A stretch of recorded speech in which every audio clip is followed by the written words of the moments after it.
আল্লাহ কখন মানুষকে কোন হালে রাখে আল্লাহই ভালো বোঝে। আসসালামু আলাইকুম গাইজ, দেশ এবং দেশের বাইরে যে যেখান থেকে ভিডিওটি দেখছেন, আশা করি সবাই ভালো আছেন, সুস্থ আছেন। পরিবার নিয়ে আলহামদুলিল্লাহ আমিও বেশ ভালো আছি। ঘুম থেকে উঠে এখানে গাছে পানি দিয়ে দিতেছি, কারণ রোদ ওঠার পরে গাছগুলো দেখা যায় মইরা যায়, এরকম অবস্থা। এত পরিমাণ রোদ ওঠে, কিছুদিন এত বৃষ্টি হয়েছে, এখন আবার প্রচুর রোদ ওঠে আর কি। তো গাছে পানি দিয়ে ঘরে যায় দেখি আমার ননদ সুন্দর মতো তরকারি মরকারি কাইটা রেডি করে নিচ্ছে। এখন আমি রান্না করব। তো পটল দিয়ে আলু ভাজি আর বাইলা মাছ টমেটো দিয়ে বোনা করব আজকে। আর 2 দিন ধরে তো এখানে চাদর টাদর সুন্দর মতো ধুয়ে পরিষ্কার করে নিচ্ছি। এখন আবার আজকে পাপোশগুলো একটু ভিজিয়ে দিচ্ছি। আর এখানে মেয়ের জন্য তরমুজ নিয়ে আসছে। আনসিজনের তরমুজ তেমন একটা ভালো না, লাল বেশি কম, তারপরে আবার তেমন একটা মিষ্টি না। আর এমনিতেও তোমাদের ভাই আমি তরমুজ কিনলে তেমন একটা লালও হয় না, আর তেমন মিষ্টি কিনলেও আর কি এরকম। তারপরে মেয়েকে তরমুজটা কেটে দিয়ে এখন সবগুলা রুম সুন্দর মতো গুছিয়ে নিয়েছি। তো এগুলো আমি অফ ক্যামেরাই গোছাইছি, কারণ ক্যামেরা চালু করে কাজ করতে অনেক বেশি সময় লাগে। আর এখানে আমার মেয়ে টিভি দেখতেছে। তো ঘুম থেকে ওঠার সময় বাস করে রেখে দিয়েছিলাম। এক এক করে সবগুলো রুম সুন্দর মতো গুছিয়ে এখন টেবিল মেবিলগুলো একটু পরিষ্কার করে নিচ্ছি।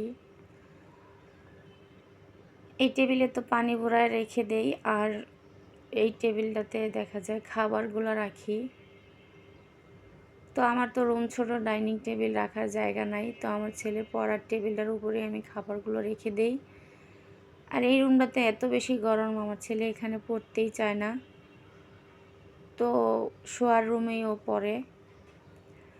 আর জায়গা তো নাই, সবগুলো সোফা এক রুমে রাখতে পারি না, তো এই সোফাটা এই রুমে রাখছি।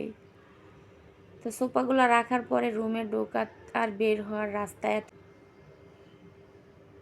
তারপর ঘরগুলো একটু মুছে নিব, কারণ আমার আজকে কয়েকদিন যাবৎ এত বেশি কোমর ব্যথা করে, ঘুম হয় না, গাড় ব্যথা, মাথা ব্যথা। তো এই সমস্যাটা কেন হইতেছে আপুরা, তোমাদের যদি কারো জানা থাকে আমাকে অবশ্যই একটু কমেন্টে জানাবে।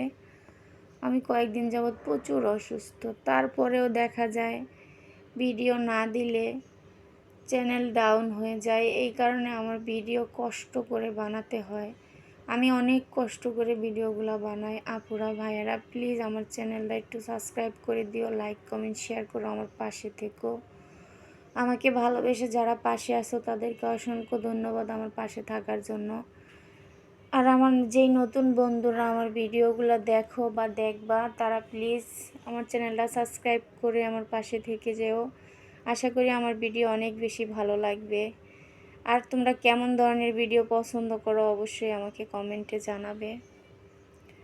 তারপরে এখানে পানি টানি ফুটাইতে দিয়ে দিছি, চুলার পাটটা পরিষ্কার করে গা গোসল দিয়ে তারপরে খাওয়া দাওয়া করে বিকালবেলা একটু বের হয়েছিলাম।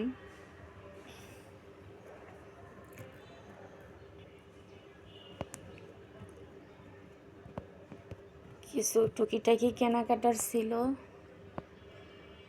তো একটা পাতিল, ব্রাশ, তারপরে কয়েকটা বাটি, এগুলো একটু কিনে আনলাম। আরও আমার পার্সোনাল কত অনেক কিছু আনছি, তো ওগুলো আর তোমাদের সাথে শেয়ার করা যাবে না। ভিডিওটা এই পর্যন্ত। আল্লাহ হাফেজ।